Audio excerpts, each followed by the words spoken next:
Mystery Quest, a message to you from the Great Wizard.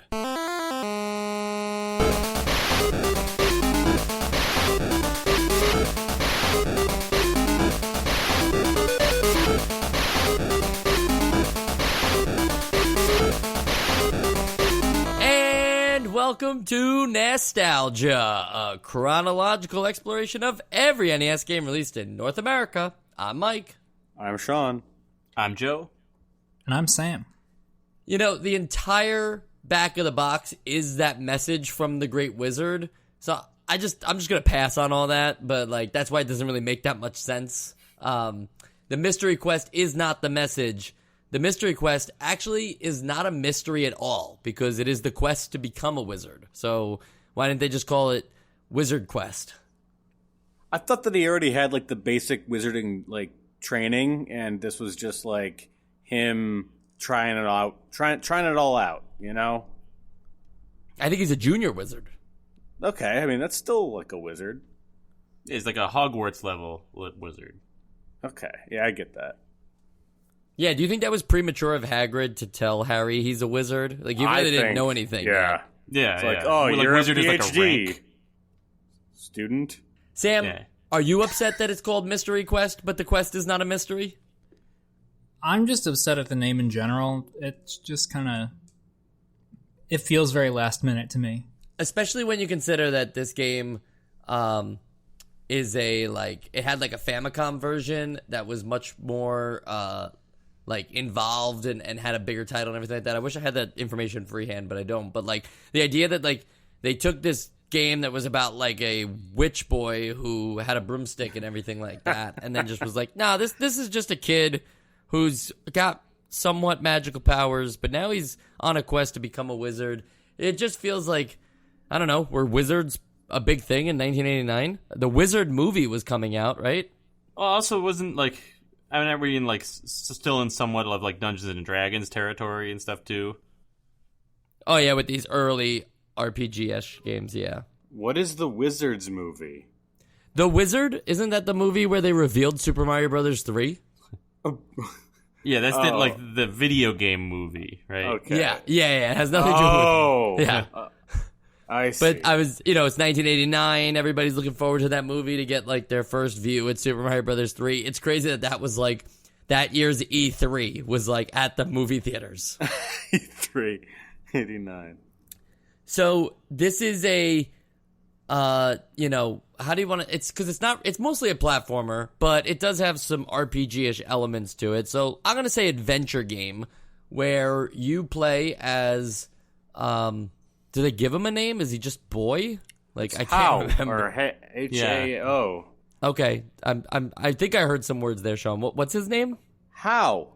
H-A-O. I don't know how you pronounce it, but yeah. How could I think you forget? pronounce it like how.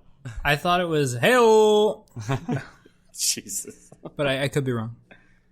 How could I forget a name like that? Anyway, so you're playing as him, and you have all the enemies are like real life encounter things, like scorpions and snakes and stuff like that. Porcupines. But they're also all the same size. Yeah. Yeah, like the bats and everything. So there's, I'm a little confused off the bat about this game in the sense of like, where do we even start talking? Like what sets this? What is different about this game? What would you say is the standout feature? This is finally the game that broke Mike. Well, I guess I'm just stumped on like, if I talk about it enough, people are going to think it's either like, it's like this game or it's like that game. I can't really tell what makes Mystery Quest what's the defining feature that like you would buy this instead of a different adventure game. May I? Yes, please. I think that this game is, I mean, it's, despite its name, which makes me think it's going to be an RPG or something, it's a platformer, right? And what to me makes it different is not necessarily a positive thing, but is that like the controls are like, it's like they tried to pay more attention to physics or something, or like have their own physics, but it ends up being very like not intuitive. I don't know if that was like everybody else's like first impression of this game, but for me it was like a platformer where the platforming was like trying to do something unique and just turned out difficult to handle. Am I the only one? Yeah, I got that a little bit. Where the physics are a little odd. I'm never quite sure how high my guy can jump also. How high Hao can jump, because sometimes it seems like if you stand in place and jump twice, I feel like the second jump goes higher. Yeah, you have to jump. time your jumps consecutively, but you have to time them like almost perfectly. Like sometimes I would miss the right timing and I would still jump the same height on the second time and on the third time.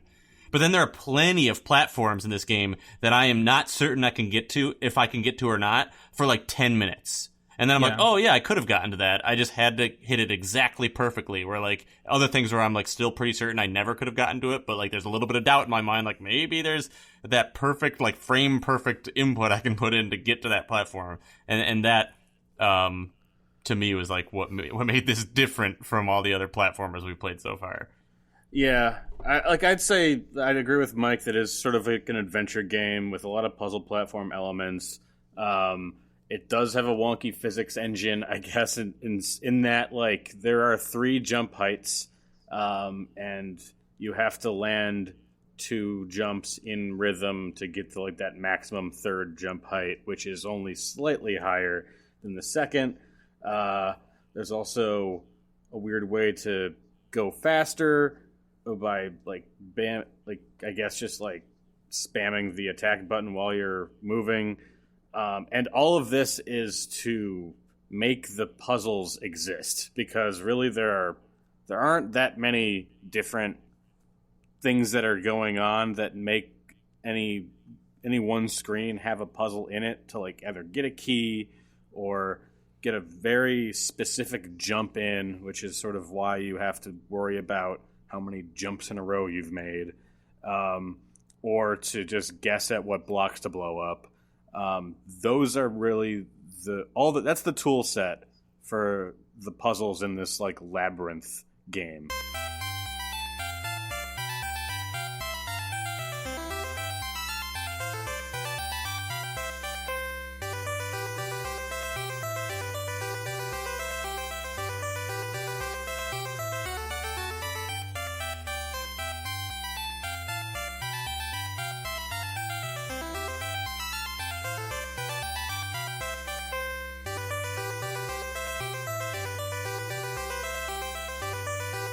Information on the screen is very strangely conveyed to you, though. So, like, there are power-ups hidden that you might never even know about, to be honest, because a lot of them are just, like, hidden in the walls of things or something. Not many of these power-ups are just, like, laying out there for you. And who knows, maybe that's neat, but I don't know, like, once you collect them, they don't, like, there's no, like, pause menu where you can see your abilities and stuff like that. You just have them now.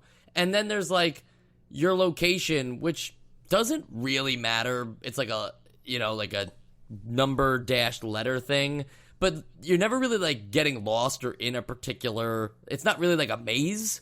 You are progressing from screen to screen. So that feels strange to give like information there where instead it could have been dedicated to like power-ups. When you collect keys, you can only have like one at a time, I'm pretty sure. And it says key. They all open everything. Yeah, and it's key in the top right or what have you. But even, forget about like the UI. The game conveys the platforming elements really strange too, where it's like, this would have been a block, and now because it lets you jump higher, they put like a spring on the data of where the block would be. So it doesn't feel like it's a spring that you jump onto. It feels like this is a spring block that's like buried into the stage. I don't know if I'm making sense there, but like I just thought that was so strange, right, Sam? Yeah, it's the same with the skull blocks, which is just like a skull underneath a block that if you stand on it, it hurts you. Right, and those hurt you, which I get. Like, okay, those are the ones that hurt you. That seems a little strange, right? But then there's spikes later on. So why didn't they just go with spikes? Instead of having skull platforms. That always felt to me like when I was a little kid trying to draw something in like a perspective that I didn't understand, and I would like, you know what I mean? Like I'm trying to like draw like someone standing in the distance or somebody like standing like depth-wise into the page, and they would just end up like up or like down. And, like, it just wouldn't make any sense visually. Like that's how. But that's he didn't quite understand. When he didn't quite understand like two-point perspective or whatever the hell that term is. Yeah. Yeah, I kind of get that. It is so weird that they would like choose to just like symbolize something when they could obviously just draw it, like they had later in the game, like you guys are talking about. I don't know. This is Square, isn't it? I think they published the game. I don't think they made it. I thought they were the same thing. Yeah, no. Of course. Yeah, I mean, sometimes that's true. Nintendo publishes and develops a lot of stuff, but I went to go look up who made this game, and it turns out there's a TV show called Mystery Quest. Does that piss off anybody? Like, the TV show has nothing to do with the video game, but also gets such a generic title? It has that nothing sounds to do. familiar. Is that a recent show? Yes, recent, 2010s. It looks like this was developed by Carrie Lab. Carrie Lab, published by Square a little bit, maybe. I see, dog is what they say, but then it links you to Square. That's so strange. Naughty Dog was involved, I think. Yeah. To answer your question, though, it does piss me off. Okay, good. But wasn't Mystery Quest, me the TV show, like a satire or like it was like a funny show? I think you're talking about a very recent game. Never mind. That is a show that's currently running, right? No, that's Mystic Quest. Mystic Quest, same thing. No, that's the Final Fantasy spin-off game. There was a Final Fantasy game called Mystic Quest on the Game Boy, and now that's got a TV show, not based on Final Fantasy, of course.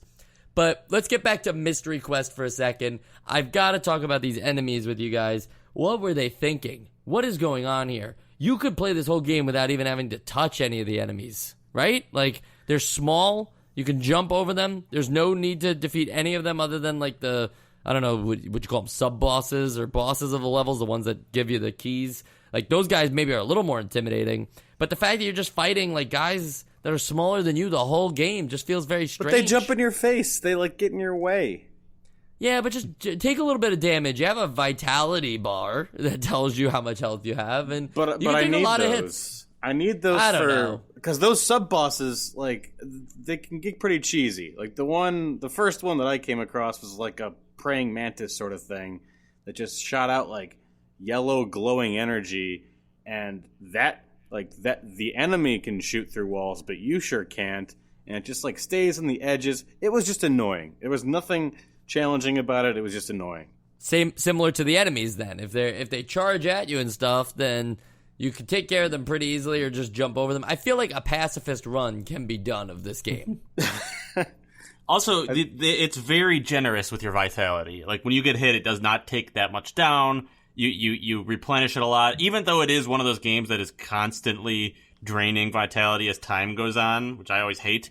In this case, it drains it like the tiniest sliver every, like, 30 seconds or something. Not if you get the super cape, Joe. Oh, well, I didn't even need it. If you get Superman's cape, which for some reason is in the game, it's actually like a red cape with a S on the back and everything. That will prevent you from losing a little bit of health over time. But again, that's not just something that's like out in the open or, hidden in a dungeon or you got to get a key. These things are just like hidden in the game, and I just feel like that's just such a random design decision to have. Imagine if like Gradius only hid the power-ups. Like you had to hit like blocks that you shouldn't be hitting in order to find the power-ups for your ship. It doesn't sit well with me. Well, it stands poor with me as well. There you go.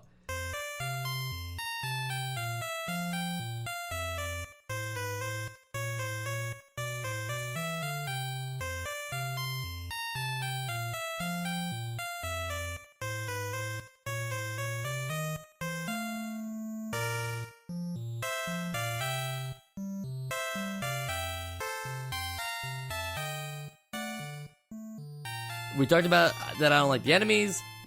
We kind of have talked about these power-ups, but I feel like we could talk a little bit more about them, right? Like, did anybody collect any of the power-ups? The roll of magic? I had a couple, I think. I had the one that allows you to jump and like sort of break blocks with your head. The power boots. I think that's the power helmet. I think the boots make you stomp on them. Oh, okay, gotcha. Yeah. So you're saying the helmet lets you break the blocks with your head, but the power boots break them with your feet. Yeah, that's sort of what I'm saying. It's really, but it's only on specific sections, right? Like you can't do it with every block. Only specific blocks. Yeah, it's just the key. And are those told? Are those told to you? Like which block is which? No, they're just as sort of hidden as the shooty ones. All right, so remember when we were playing Legacy of the Wizard? Sam doesn't, but remember when we were playing Legacy of the Wizard recently and we talked about, like, this thing is massive and sometimes you just gotta, like, find things by going backtracking and just, like, taking a leap of faith and stuff like that. This game doesn't have that quality to it, but it has that frustrating part of the level design where you can do almost anything without having to acquire anything, but when you get the power-ups, I feel like you want to use them and you want to show off your new abilities, and they just either don't really do that much or it's really hard to tell if they're working. I agree with you based on footage I'm watching, but I actually don't even have too much of an opinion on that because I didn't get that many power-ups because they were just not that, like, clear to me. So, Joe, you're talking about that you were watching footage of this right now. It sounds like you didn't make it very far, or that you just didn't experience a lot of the game as you were playing it. Which one would you go with? Can I go with both? Okay, yeah, sure. I will admit on this one, I did not get very far, and I played for a decent amount of time. I would tell you exactly where I ended up, but it was like.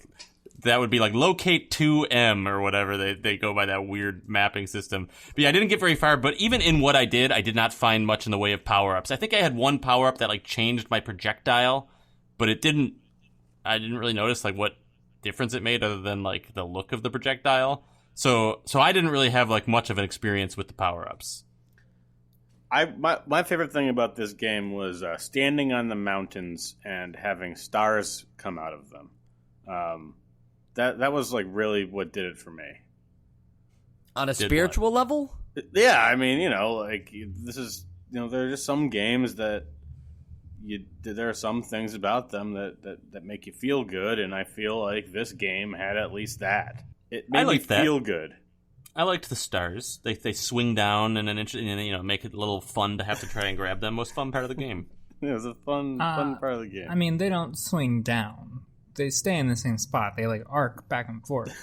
Yeah, but they swing down. They start high and then they swing down to like a low point and then swing back up high, like a pendulum. Yeah, I guess. I don't know. I wasn't a fan of the stars. But what about the moons? They recover all your health. Not quite. But most a of lot, yeah. A large amount of health, all right? I like how this is just like a whole, like one person says something and then someone else is like, well, no. And then we just go in a circle until everybody is undermined. There really isn't much to say about this game. It's sort of like what we're kind of trying to get across right now. But we don't want you to feel like you were scammed out of an episode, Well, Sean, I'm just saying, I'm looking it up right now, and the moon says that it restores all of your health. Well, it didn't restore all of my health, Mike. And of course the moon's going to say that. The moon said that. Can you believe that? How many Hell dolls did you collect? 1. Yeah, I collected the one as well. The one that was in plain sight, because that's how power-up should be hidden. The one that was you had to go through the water to get to, which the water hurts you. Yeah, so. Because Hao cannot swim. He's a wizard, but he can't swim. In 2 inches of water. And it shows him on that game over, when you die from water, it shows him, I guess, deep underwater crying. Really dark imagery. And when I say deep underwater, it's like it looks like really like he's on top of a layer of water, but we already talked about they have some perspective issues. Perspective issues. And then there's those like weird items that you have to collect to escape the various castles, the castle levels. Did anybody see like the first castle you have to get the money bag, which I'm not sure like why a wizard would need a bag of money to escape a castle. But then in the second castle, this just doesn't make any sense to me. He collects a cigarette with a sensor sign going through it, like one of those airplane no smoking signs. Like, okay, Mike, trying to be a good influence on children. So the point of the game, like the whole reason that you're walking around in these castles, is to get wealth, happiness, family, and wisdom, or something like that. So obviously you got to get wealth first before you can get any of the others. That's why you got the money bags. I'm not making this up. I believe that. I understand. So those are like, they're not like, he didn't collect the physical symbol of a cigarette with a sensor sign through it. He collected the idea of a life without drugs. Yeah, sobriety is one of them. Got it. Okay. You know, you have to beat this game 4 times to see the actual ending. Yeah, what is up with that? When Isn't did that become a the thing, same as too? last Like, week? Yeah, I was just gonna say that was Mappy Land. I guess technically you weren't beating it 4 times, but Mappy Land also changed the story 4 times, so that was pretty good. This is the same game 3 times in a row, and then you get the ending, which happens to just be text on a screen. So you don't, you're not really even rewarded for the 4th playthrough. What happens at the end? What's the text? Congratulations, you became a wizard. That was the mystery. That was the great mystery. Wow. Yeah, I think well is the appropriate stance there. Yeah. Just well. Huh. this game sucks. I think. Whoa, hello. Still listen to the episode, people. There's plenty of other people with That's just ideas my there. opinion. I mean, I could be undermined, but Oh, one thing that I don't think we talked about is there's a cool pause sound for this game. Oh, you're stealing Joe's yeah. thunder. What the hell's this? Well, Joe, you want to No, talk I'll about let the you. pause sound? No, the more the merrier. Please go on. Yeah, it's just like a little sound. I don't know. I can't remember it, but I remember pausing and being like, "Oh, that one's kind of nice." I wonder if Joe has any hot takes about it. I did pause it, but it didn't stand out to me. So I'd love for you to refresh my memory. Please sing it. For me. You know, the game just it's stuck in my head so much that no, It's okay. I don't quite remember it. But you know what? Speaking of the music, this is one of those games where, like, when it boots up, you're like, oh no. Like, Yeah. there's something about the title theme music, you're just like, I'm out. I'm already out. But Yeah, like, the music isn't super great. is There's this this like annoying bass line it does too. is Wikipedia lying, or did Nobu Uematsu do the music for this? Listen, way. you know, even the greats strike out every now and again. So it has to be good, right? Because he But did it's it? not. No. That's not how this works. No, your opinion is wrong. Then, like, your tastes are wrong. Right. This is before Final Fantasy for this guy, so, like... that doesn't Maybe mean he's that. just learning. So like, Final Fantasy is why he's good. Yes, it sounds like a trick question. I don't remember. I don't remember the other NES games that he did for Square. I don't remember 3D World Runner having like the greatest soundtrack of all time. Yeah, I Neither think do what gave him the I don't know, the room to like show off his skill is like to play in a game where like the environments were different enough that he could make these different soundtracks that like fit. This game all kind of feels the same. Yeah, that's right. I just figured I'd mention it. It's worth mentioning. No, we're not yelling at you. We're yelling at. We're yelling with Uematsu. you. Now, just to go back to the endings for a second, okay?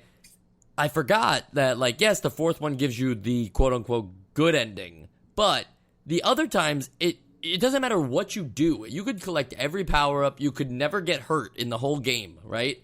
And you're going to be greeted with, nice try, but not good enough for wizard. Try again. Now, that makes you think that you missed something, right? Not that you have to beat the game 3 more times. Yeah, I think that it was just like an artificial way of making it seem like you've progressed.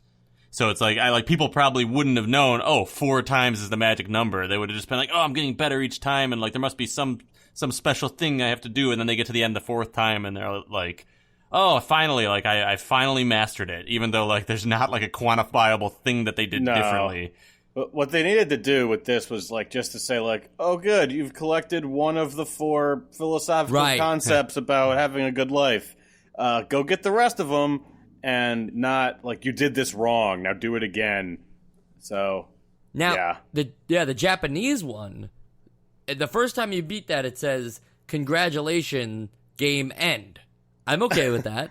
Like it's not much, but it's fine. But if you beat it the 4 times, you actually get this beautiful pixel art of a older wizard giving you like the magic scroll, and it's really highly detailed. And then it says under it, you know, like one of those motivational poster styles, it says, "You are great."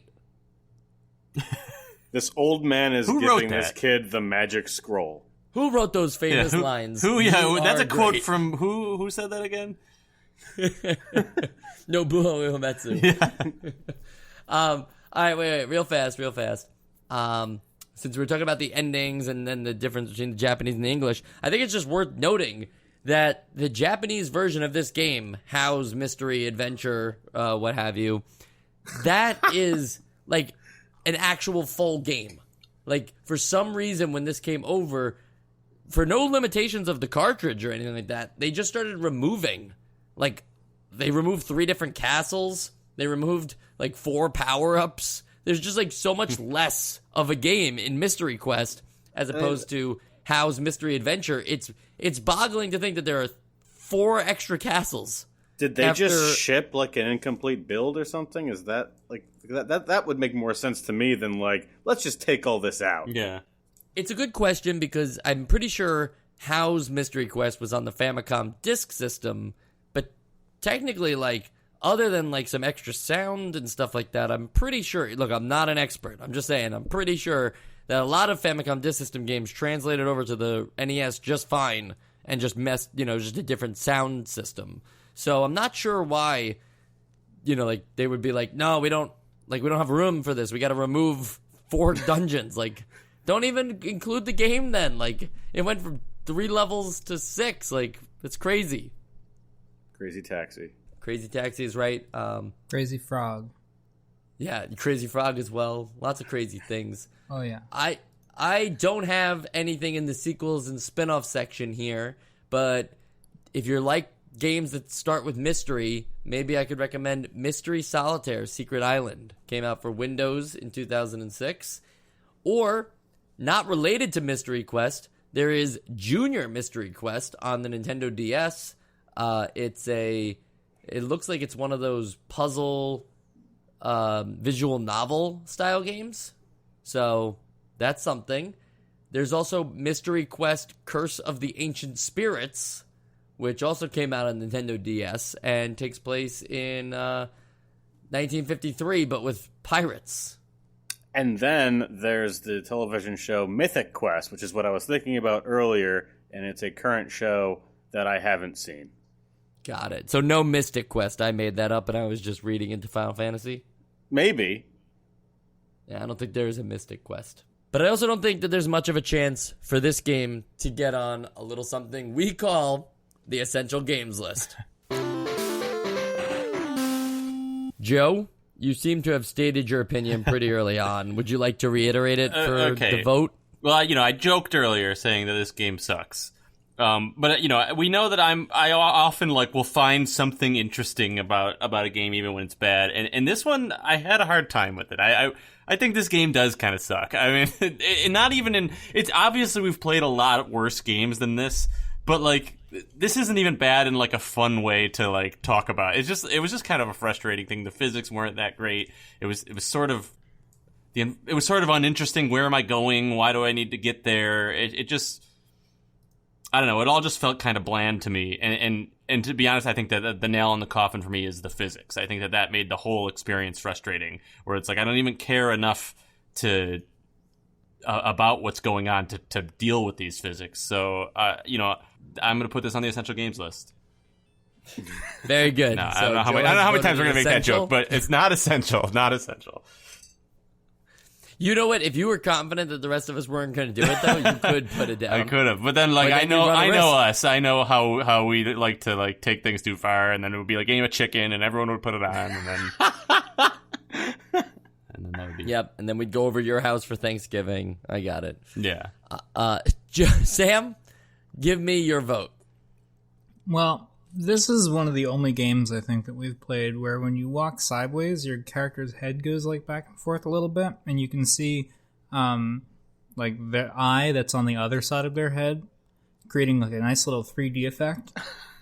And for that reason, I'm gonna agree with Joe and make this game essential. Can I change my? But he answer? actually didn't make it essential. Yeah, but can not I in change my it book. now? No, it's not essential. It's just so bland. I don't know. It's like got all the parts of a video game, but it's just not really fun to play at all. Sean. I agree. And I'm also, ladies and gentlemen, going to Mambo number 5. Vote this not essential, everyone. All right. So, unfortunately, it's my turn to vote, and it can't be on the essential games list regardless of what I think. But here's what I know about this game. It's absolutely a video game, and people did have to pay money to play it, and that's unfortunate because I'm pretty sure not even like 20 years later, people would be able to make a video game like this on, Game Maker for Windows PC. You could be like 8 years old and you could make a game very similar to this. That's what we're dealing with here. We're dealing with one of those games that like, yeah, it works and you can play it, but do you want to? I think that's where I wound up with this game, is that I wasn't even having a hard time going through it. It was, do I have the willpower to keep playing through? The enemies insulted me so much that I decided I did not have the willpower to keep going. I can't believe it's like playing a game of Super Mario Brothers where there's just Goombas. Like it's unbelievable that they went this route, and it's unforgivable, so it's not going on the essential games list. I'd play that game. Which one? Super The Mario Goomba only? Goomba World. I'd play Super Goomba World, Yeah. but you'd have to be the Goomba. I think we talked about this, right? All blocks A and game- all the whole environment is Goomba, so you don't know what you can interact. Like, everything's just reskinned. So like spikes are Goombas, but also mushrooms are Goombas. So you just got to guess. Okay. Now, next week we will be playing Predator, the game based off of the movie with Arnold Schwarzenegger. I feel like it's been a while since we got a movie game, right? Like, I thought we were supposed to get a ton of these. I could have sworn we had one in the last few. What, Dr. Jekyll and Mr. Hyde? I mean, Is that the most recent it was one? based off the book, really, not the movie.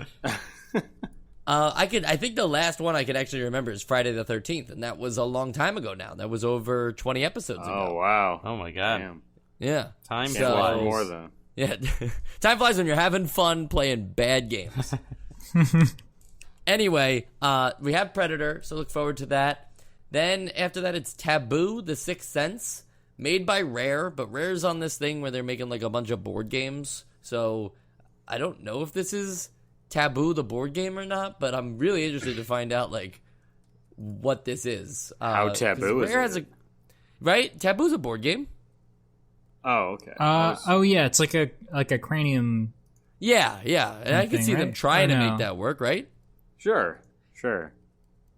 And then Operation Wolf. Sam, can I get a guess on Operation Wolf? What kind of game is that? Yeah, it's like Operation, but you're a wolf, so you don't have opposable thumbs, so it's extra hard. There you go. I believe it. So we'll see if Sam's prediction comes through on, let's see, that's August 6th. But until then, look forward to next week's episode, Predator. I'm Michael Esposito. You can always find Nostalgia at NostalgiaCast. We got a great community there on Twitter. Every day, more people joining. And that's not an exaggeration. I wouldn't lie to you. There really are new subscribers every single day. Millions. So why don't you join before we hit, like, before we just go on to infinity? Right now, I think we're still just getting close to 500. followers. But pretty soon, we'll be at 500,000 followers because that's how exponential growth works. So get in on the ground floor, folks. You know that you get assigned a subscriber number when you subscribe to NostalgiaCast, and we keep track of that stuff in a spreadsheet. If you don't want the stress of NostalgiaCast, you can just follow me at Esposito Film. I rarely tweet, so I don't know why you do that, but in case I have a musing, I'll muse it to you.